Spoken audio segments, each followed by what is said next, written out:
ओम मंगला गौरी देवियाय नमः। जय माता दी। प्रिय श्रोताओं, आज हम सुनने जा रहे हैं मंगला गौरी व्रत कथा। सावन का महीना भगवान शिव को समर्पित है और सावन का मंगलवार माता पार्वती जी को। सावन के मंगलवार को माँ मंगला गौरी की पूजा अर्चना बड़े भाव के साथ की जाती है। मान्यताओं के अनुसार इस दिन व्रत रखने से मनोकामना जल्द ही पूरी हो जाती है। जो स्त्रियां माँ मंगला गौरी का व्रत रखती हैं उन्हें अखंड सौभाग्य की प्राप्ति होती है। सावन में मंगलवार के दिन सुहागिन महिलाएं पूरे दिन व्रत रखकर शाम को मंगला गौरी की विधि विधान से पूजा अर्चना करती हैं और व्रत का कथा को सुनती और पढ़ती हैं। यह व्रत संतान प्राप्ति, पति की लंबी उम्र और विवाह संबंधित बाधाओं को दूर करने के लिए और सुखी जीवन व्यतीत करने के लिए किया जाता है। सावन के महीने में हर मंगलवार को यह व्रत रखा जाता है। व्रत के दिन सुबह जल्दी उठकर स्नान आदि से निवृत्त होकर माँ गौरी की पूजा करते हैं। माता को लाल रंग के फूल, सिंदूर, फल और सुहाग का सामान अर्पित करते हैं। कहा जाता है कि 16 मंगलवार तक यह व्रत करने से विशेष ही फल मिलता है। ओम मंगलाय गौरी देवियाय नमः। पौराणिक कथाओं के अनुसार एक समय की बात है, एक छोटे से गांव में एक साहूकार और उसकी पत्नी रहते थे। साहूकार बहुत ही धनवान था, उसके घर में किसी प्रकार की कमी नहीं थी। फिर भी वह और उसकी पत्नी हमेशा दुखी रहते थे क्योंकि उन्हें कोई भी संतान नहीं प्राप्त थी। संतान की कमी उन्हें हमेशा ही कचोटती रहती थी। एक दिन की बात है, उस साहूकार के घर में एक साधु का आगमन हुआ। साहूकार ने उसका आदर सत्कार किया और उन्हें अपनी समस्या के बारे में विस्तार से बताया। साधु ने साहूकार की पत्नी को सावन में मंगलवार को किए जाने वाले मंगला गौरी व्रत की सलाह दी, साथ में पूजा विधि के बारे में ही संपूर्ण जानकारी प्रदान की। इसके बाद साहूकार की पत्नी ने सावन माह के पहले मंगलवार से ही मंगला गौरी का पूजन व्रत करना शुरू कर दिया। वह अब हर मंगलवार को विधि पूर्वक व्रत पूजा पाठ करने लगी। इस प्रकार कई महीनों तक उसने वह व्रत किया। एक दिन उसकी धर्म निष्ठा से प्रसन्न होकर माता पार्वती ने भगवान शिव से साहूकार और पत्नी को संतान प्राप्ति का वरदान देने के लिए कहा। साहूकार को उस रात स्वप्न में एक दिन दिव्य शक्ति ने दर्शन देकर कहा कि एक आम के पेड़ के नीचे भगवान गणेश की मूर्ति विराजमान है। तुम उस पेड़ में आम तोड़कर अपनी पत्नी को खिला देना, इससे तुम्हें संतान की प्राप्ति का सुख मिलेगा। साहूकार ने अगले दिन सुबह उठकर अपनी पत्नी को इस सपने के बारे में बताया और वह उस आम के पेड़ को ढूंढने निकल पड़ा। काफी समय तक ढूंढने के बाद आखिरकार साहूकार को वह आम का पेड़ मिल जाता है।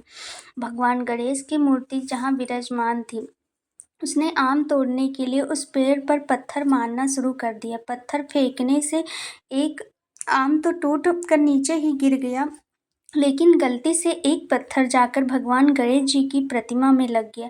इससे भगवान गणेश जी क्रोधित हो गए और उन्होंने प्रकट होकर उस साहूकार को श्राप देते हुए कहा कि हे स्वार्थी मानव, तूने अपने स्वार्थ के कारण मुझे चोट पहुंचाई है और मुझे माता पार्वती की कृपा से तुम्हें संतान तो प्राप्ति होगी, लेकिन उसकी मृत्यु 21 वर्ष की आयु में हो जाएगी। यह सुनकर साहूकार बहुत ही घबरा गया और आंखों से आंसू निकल आए और वापस घर चला आया। उसने वह फल अपनी पत्नी को खिला दिया और किसी को भी इस घटना के बारे में नहीं बताया। कुछ समय बाद भगवान शिव और माता पार्वती के आशीर्वाद से साहूकार को पुत्र की प्राप्ति हुई।